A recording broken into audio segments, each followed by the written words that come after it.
हुकूमत और पुलिस को मनमानी करने की इजाजत देती है। Rash and negligent act IPC में था 2 साल थे 304, आप उसको बढ़ाकर 5 साल कर दिए 1061 में BNS1 में। 2 साल की जरूरत आपने 10 साल कर दिया। ये क्रिमिनल जुरिस्प्रूडेंस का हिस्सा नहीं है। पुलिस वाले को आप ये तमाम कानून की इजाजत देंगे?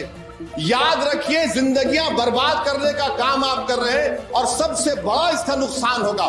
सर, मैं आपको और एक बात बताना चाहूंगा कि rash and negligent act IPC में था 2 साल थे 304, आप उसको बढ़ाकर 5 साल कर दिए 1061 में BNS1 में। और rash and negligent driving 304 IPC में था 2 साल की जरूरत आपने 10 साल कर दिया। यह क्रिमिनल जुरिस्प्रूडेंस का हिस्सा नहीं है। अच्छा, क्रिमिनल ऑर्गेनाइजेशन उत्तर प्रदेश में यूपी गैंगस्टर एक्ट में एक चार्जशीट में गैंगस्टर एक्ट लगता। सर आप बताइए फिर यूएपीए का क्या होगा, पीएमएलए का क्या होगा, महाराष्ट्र मकोका का क्या होगा, गुजरात के कोका का क्या होगा? आप ये सब कानून रख रहे हैं और एक पुलिस वाले को आप ये तमाम कानून की इजाजत देंगे?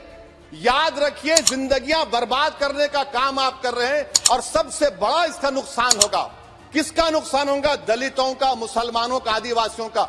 और वो पॉलिटिकल पार्टीज जो कल आज सत्ता में है, कल नहीं रहेंगे, वो बदले की भावना से काम करते हैं। सर मुझे पुलिस ने पीटा सर 1999 22 दिसंबर को मेरे सर पर 20 टाके लगे, पीठ से लेकर पैर तक मारा गया। आपको मालूम सर क्या हुआ? तेलुगु देशम की सरकार थी, उन्होंने उन दोनों पुलिस वालों को जिन्होंने मुझे मारा था उनको आईपीएस कन्फर कर दिया। अरे चौपन देखे बैठो तुम। प्लीज आप बैठ जाइए। टेररिज्म का देखिए सर, आप बैठ जाइए प्लीज। यूएपीए का सर मैं खत्म कर, टेररिज्म उनको रोकिए sir. Okay please sit down sir.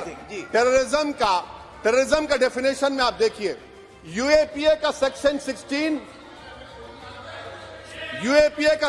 16 clause 113 में आ गया, यूएपीए का सेक्शन 15 क्लॉज 131 में आ गया। देख लेंगे उसको, देख लेंगे। यूएपीए का आपत्तिजनक अंश निकाल दिए जाएंगे। यूएपीए का क्लॉज 18 113(4) में आ गया, यूएपीए का क्लॉज 18 113(3) में आ गया, यूएपीए का क्लॉज 20 113(5) में आ गया, यूएपीए का सेक्शन 19 113(6) में आ गया।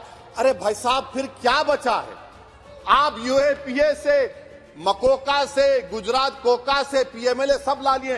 तो स्पीकर सर, मैं अपनी बात को खत्म करने से पहले मैं उम्मीद कर रहा था कि मैंने वजीर दाखिला का एक स्टेटमेंट सुना था अमित शाह साहब का कि जब गुजरात के होम मिनिस्टर थे तो उन पर जुल्म किया गया, उनको दबाया गया।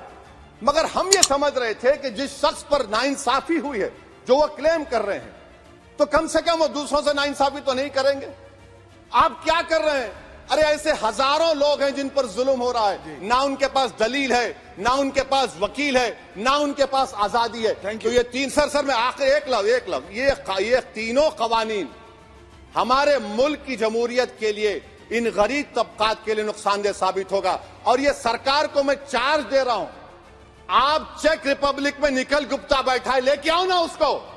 कुलभूषण यादव पाकिस्तान में बैठा है, लेके आओ ना। कतर में हमारे फौजी बैठे, लेके आओ ना उनको। अरे कहां तुम्हारी देशभक्ति है?